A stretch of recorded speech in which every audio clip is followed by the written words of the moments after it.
कल हम पढ़ रहे थे लेसन नंबर 3 धर्म, और धर्म के बारे में आपको बताया धर्म क्या है, धर्म की परिभाषा है आपको विभिन्न प्रकार से बताई गई। धर्म आपको बताया गया है नैतिक नियमों का, मानवीय नियमों का पालन करना और उनकी पालना करते हुए ही अपने जीवन को व्यतीत करना, यही धर्म कहलाता है।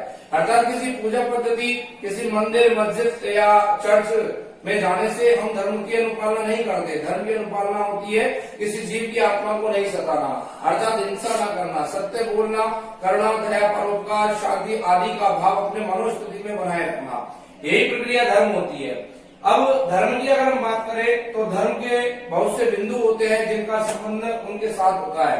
सबसे पहला बिंदु हम लेते हैं यहाँ पर धर्म और नैतिकता, अर्थात धर्म और नैतिकता के मध्य क्या संबंध है। तो धर्म और नैतिकता के मध्य संबंधों की अगर हम बात करें तो धर्म और नैतिकता एक दूसरे के पूरक माने जाते हैं।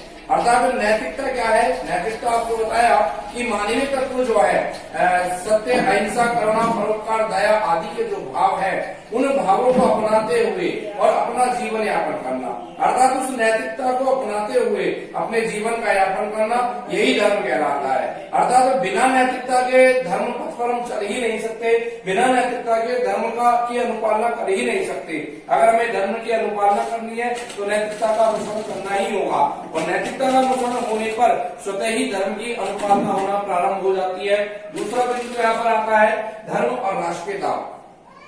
धर्म और राष्ट्रता की अगर हम बात करें, जैसा कल आपको बताया था कि आज विश्व में किसी भी राष्ट्र के लिए, किसी भी नागरिक के लिए अगर सर्वोपरि धर्म होता है तो उसका वंशानुगत धर्म नहीं, उसका कुल का जो धर्म है, परिवार का जो धर्म है वो सर्वोपरि नहीं है।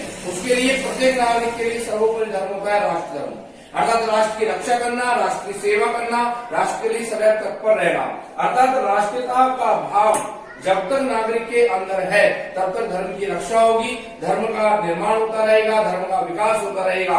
लेकिन जब राष्ट्रता ही समाप्त हो जाएगी, राष्ट्र भावना ही समाप्त हो जाएगी, तो ऐसी स्थिति में धर्म भी समाप्त हो जाएगा, धर्म का अस्तित्व भी समाप्त हो जाएगा। तीसरा बिंदु यहाँ पर आता है धर्म और अहिंसा। अहिंसा अगर हम देखें तो अहिंसा 3 प्रकार की होती है। अहिंसा ऐसा नहीं केवल कि किसी से लड़ाई करना, झगड़ा करना या किसी प्रकार की मारापीटी करना, ये हिंसा होती है।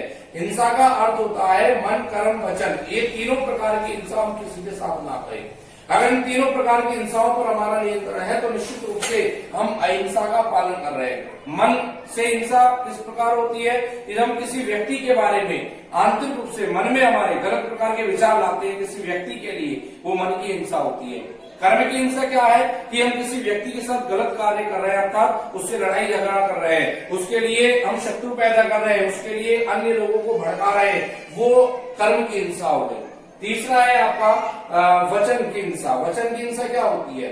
वचन की हिंसा का अर्थ है कि हम किसी व्यक्ति को गलत शब्द जब बोलते हैं, गलत वाणी का प्रयोग जब हम करते हैं, वो वचन की हिंसा होती है। अर्थात इनमें से किसी प्रकार की प्रक्रिया जब हम अपना लेते हैं, अर्थात हम अहिंसा को छोड़ चुके हैं।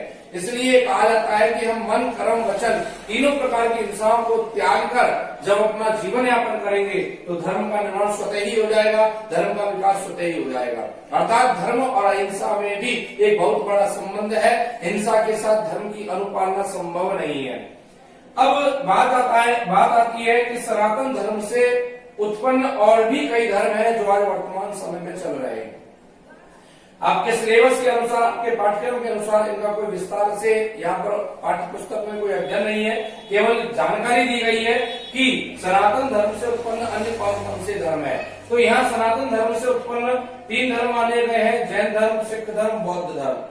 जैन धर्म के प्रवर्तक महावीर स्वामी को माना जाता है, सिख धर्म के प्रवर्तक गुरु नानक जी को माना जाता है, बौद्ध धर्म के प्रवर्तक यहाँ पर गौतम बुद्ध को माना जाता है, महात्मा बुद्ध को माना जाता है। अर्थात इन प्रवर्तकों के द्वारा इन धर्मों की उत्पत्ति हुई। अर्थात ये ऐसे धर्म है जिनके अंदर कोई ईश्वरीय अवतार नहीं था, अर्थात हमारी तरह साधारण मानव का जन्म हुआ। उन मानवों ने तपस्या की, तप किया और अपने उपदेश जो है लोगों के सामने रखे। लोग जिन उन उपदेशों को जिस प्रकार से स्वीकार करते हुए चले गए, वो उनके अनुयायी हो गए और उन्होंने उन धर्मों को अपना लिया। जैसे जिसने गौतम बुद्ध के उपदेशों को अपना लिया, उनके अनुयायी हो गए, वो बौद्ध धर्म में शामिल हो गए। जिन्होंने महावीर स्वामी के जो 7 व्रत माने गए हैं, उन व्रतों को, उन उपदेशों को जो अपना लिया वो जैन धर्म के अनुयायी हो गए, और जिन्होंने गुरु नानक के उपदेशों को स्वीकार कर लिया, उनका अनुसरण कर लिया, वो सिख धर्म के अनुयायी हो गए। तो इस प्रकार से इन धर्मों की उत्पत्ति सनातन धर्म से मानी जाती है।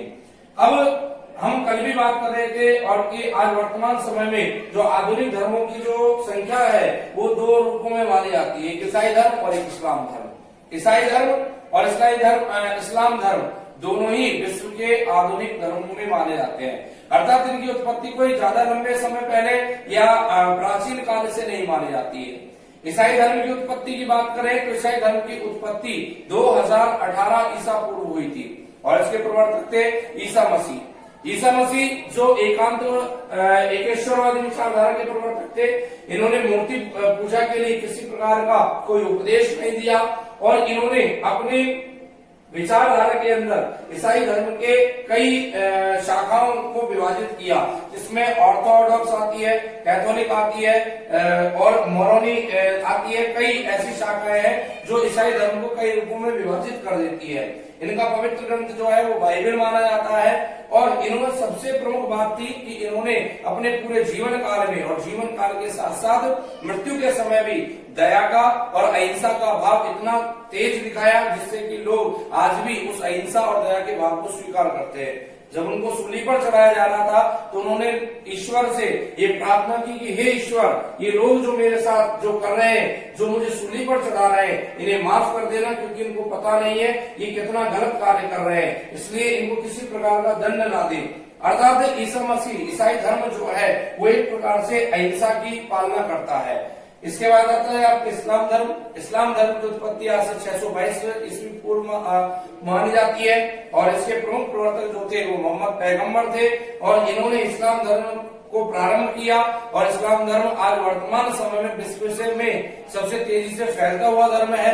अगर इसकी भी हम बात करें तो उसमें भी कई प्रकार की शाखाओं का निर्माण किया गया, और आज वर्तमान समय में ये यूरोप से एशिया में भारत, श्रीलंका, पाकिस्तान, अफगानिस्तान आदि विभिन्न देशों में ये धर्म अपने बहुत ज्यादा प्रचारित होता जा रहा है। अर्थात विश्व का सबसे तेजी से प्रसारित होने वाला धर्म है इस्लाम धर्म। इसी प्रकार से अगर हम बात करें कि विश्व में सबसे ज्यादा अनुयायी जो धर्म के हैं वो ईसाई धर्म के हैं, अर्थात सबसे ज्यादा अनुयायी जो है वो तो ईसाई धर्म के हैं, और सबसे तेजी से जो प्रचार प्रसार हो रहा है वो इस्लाम धर्म है। तो इस प्रकार से आपका लेसन नंबर 3 जो है आज यहाँ पर समाप्त होता है। इसके आगे के जो क्वेश्चन है पाठ्य पुस्तक के, कुछ आपको जो कल आपको यहाँ पर नोट करवा दिए जाएंगे। तब तक के लिए ओके, थैंक्स फॉर द